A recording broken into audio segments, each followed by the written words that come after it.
A microwave heats food using microwaves, a type of electromagnetic radiation produced by a magnetron tube.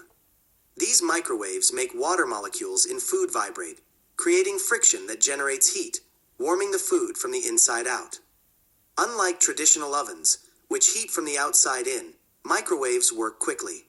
However, heating can be uneven, so most microwaves have a rotating tray for better distribution. Some materials, like glass and plastic, don't absorb microwaves, while metals reflect them and can cause sparks. Microwaves work best with foods containing water, fat, or sugar, making them ideal for soups, vegetables, and ready-made meals.